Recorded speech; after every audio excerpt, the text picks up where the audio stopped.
Եթե այդքան տես տաղամարդ են ներկայանում, տեսեք բաց ասում եմ։ Առանց այս ժողովրդի ֆակտորը ինչ է գնացել է ժողովրդից ձայն մուրում։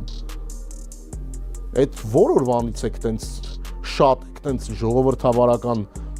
հայացքներով ապրել ձեր կյանքում։ Որ օրվանից տենց որոշեցիք, որ պետքա գնաք այս ժողովրդից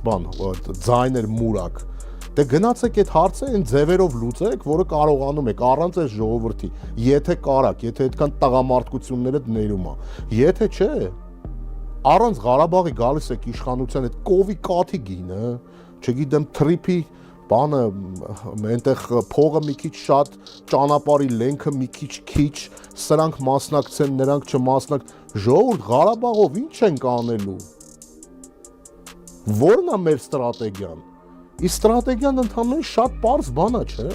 Որպեսզի մենք կարողանանք Ղարաբաղի հարցով զբաղվել, Հայաստանում պետք է լինի իշխանություն, որը պետք է մոբիլիզացնի այս ժողովրդին, բոլոր ռեսուրսները։ Իսկ ձեզ պնդում եմ, այս տնտեսական համակարգով դա հնարավոր չի։